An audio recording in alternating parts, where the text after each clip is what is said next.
should be incentivized, not penalized. We believe that those states that have done exceptionally well in terms of political, economic and other progressive indicators, administrative, education, etc., should not be penalized, and that this would be a travesty of justice. Reducing our voice, reducing our numbers, representation in Parliament, at least the proposal, to go forward with delimitation on the population basis certainly seems extremely unfair. So what we are seeking is a fair delimitation for meaningful democracy. While any federal government if it were to perform in a truly federal spirit, they should be encouraging high-performing states. Telangana today, we are only 2.8% of India in terms of population, but we contribute to 5.2% of India's GDP. So we are literally punching double our weight. But if you are going to reduce our number from 17 to whatever is being proposed in a pro rata basis or whatever other logical, pretext the government of India is going to come forward with, that certainly will be justice. Let me also remind the union government that this is not an imbalance, but it is a fundamental inequity. Because political and fiscal centralization, is not going to help India emerge a superpower. If India truly has to break its shackles and become an economic superpower, a cultural superpower, a social superpower by 2047, 100 years after completion of independence, then I do believe that we have to remember one simple thing: stronger the states, stronger the country. Cooperative federalism should be the order of the day, not coercive federalism. Cooperative federalism will make India a superpower, not coercive federalism. The union government should play the role of a big brother. The union government should play the role of a big brother, not become the big boss, dictating and making progressive states regret their progress. Let me also quickly say that if we do not speak now, some people are questioning why now, why the process has not begun, etc. Unless you start championing the cause of the underdog, which in this case will be South India, I think we'll be doing a great disservice to our future generations. History will not forgive us if we don't speak up now. This is the time to speak, because discrimination against South Indian states is not new. Both national parties have done that in the past. I'm not going to elaborate on that. But now this seems to be adding insult to the injury. This proposed delimitation based on population seems to be adding insult to the injury. Let me just quickly quote a renowned jurist who said, "A true federation does not allow any region to dominate another, nor does it permit the dilution of democratic representation based on transient factors." If we don't approach this delimitation exercise cautiously, with caution, this could impact India's federal balance. I am an Indian. I love this country, and I truly cherish every minute of being an Indian. But I also do feel that a strong country, like I said, should also mean voice for the oppressed, voice for the marginalized, voice for everybody, irrespective of whether you're from Manipur or from Uttar Pradesh, irrespective of the size of the population in your respective state. India is not a collection of administrative units, but India is a pluralistic, ethno-linguistic union of states as enshrined in the Constitution. We are not against money being given to states. We are not against money being given to laggards. We are against hegemony. We are not against money being given to laggards. Let me remind you, I do understand that fiscal contribution alone cannot, determine how we should be moving forward. India's democracy should be built, we believe, as Rashtra Samithi, on progress, on governance and economic contribution, and not just population. Population alone cannot be the criteria for delimitation. A fair system should reward progress and encourage development. In fact, I'd go one step forward. It should empower those who are driving the growth, not silence them. If 19% of South of India, the southern Indian states are contributing to 36% of India's GDP. Will you cut down on representation and, dissent, cut down on the dissent and cut down on the dissenting voices? Is that the strategy of Government of India?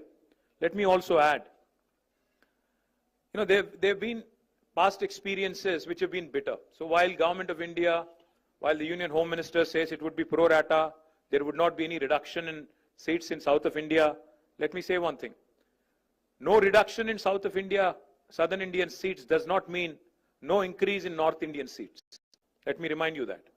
There may not be a reduction in South India, but it is disproportionate increase in North Indian seats, which again will mean that essentially 4 or 5 states will determine the future of this country, future politics, future policies, future fiscal devolutions, everything.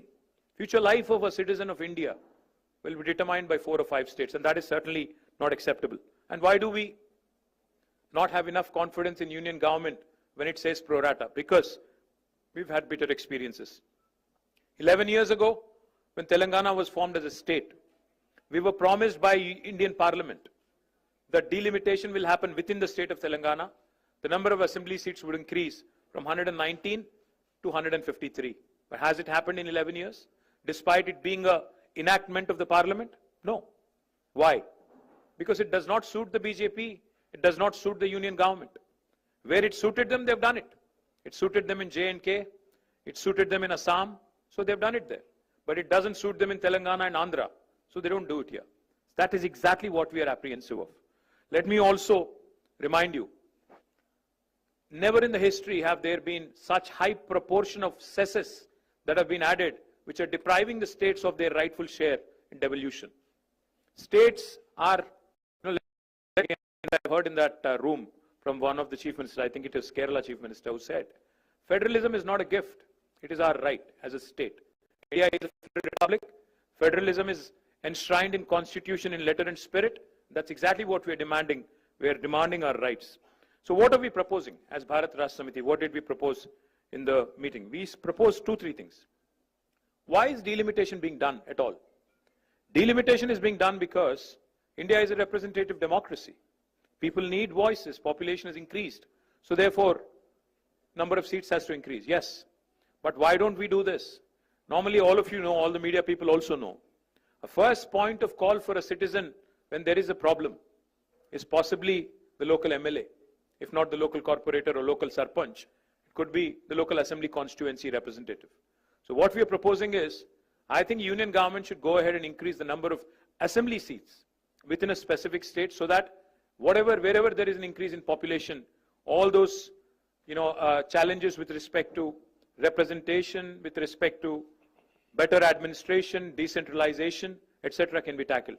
You know why? Because number of MLAs being altered within a state does not tip the federal balance. But if you start tinkering with the number of MPs who are representing in parliament, that will certainly disturb the federal balance. MLAs regularly take care of policies at the state level. But MPs, members of parliament, take care of policy at the national level. So therefore, maybe either keeping the number of MPs the same and increasing the number of MLAs so that decentralization can be a via media kind of a solution to delimitation. That's one approach we are proposing.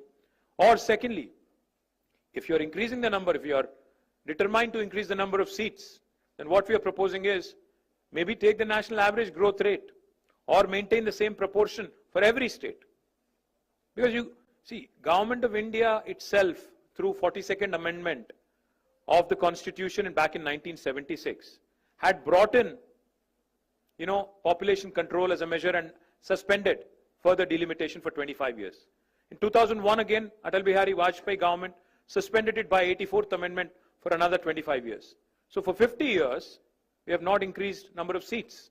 Now, if we are going to increase, then it has to be in same proportion across the country.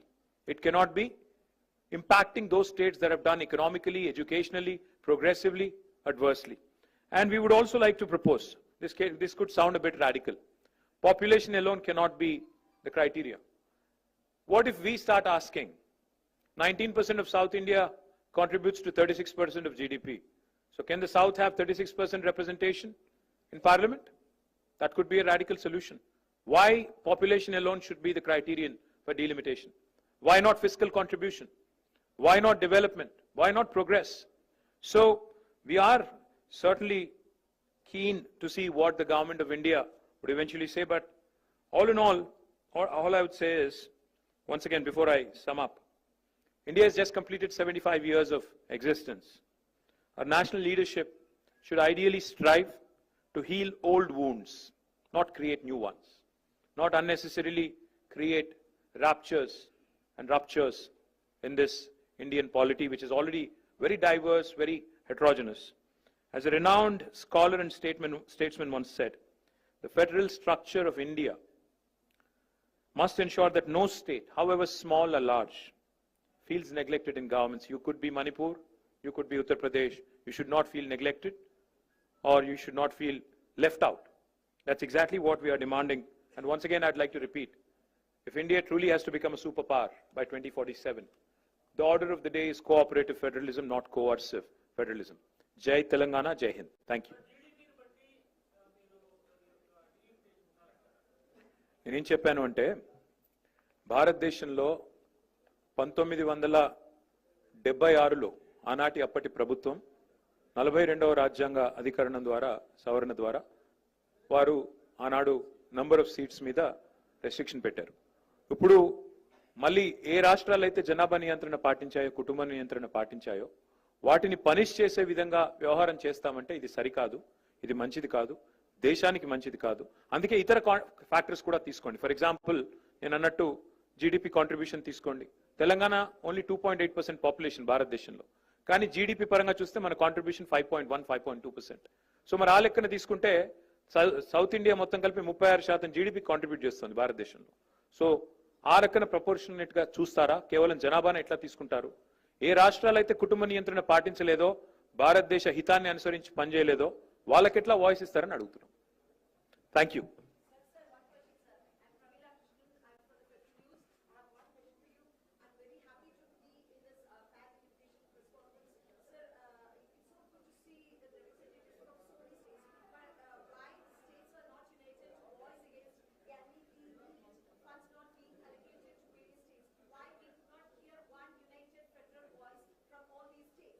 Unfortunately, I think each of us is living in our own bubbles. I think we need to meet more often. I'm delighted that Mr. Stalin took the lead today and has invited us. Hopefully, we'll have many more such events where we can work together. See, ultimately, like I said, this meeting, I'm sure BJP will call it anti-India and all that. I know. All I'm saying is we're Indians first. We love our country.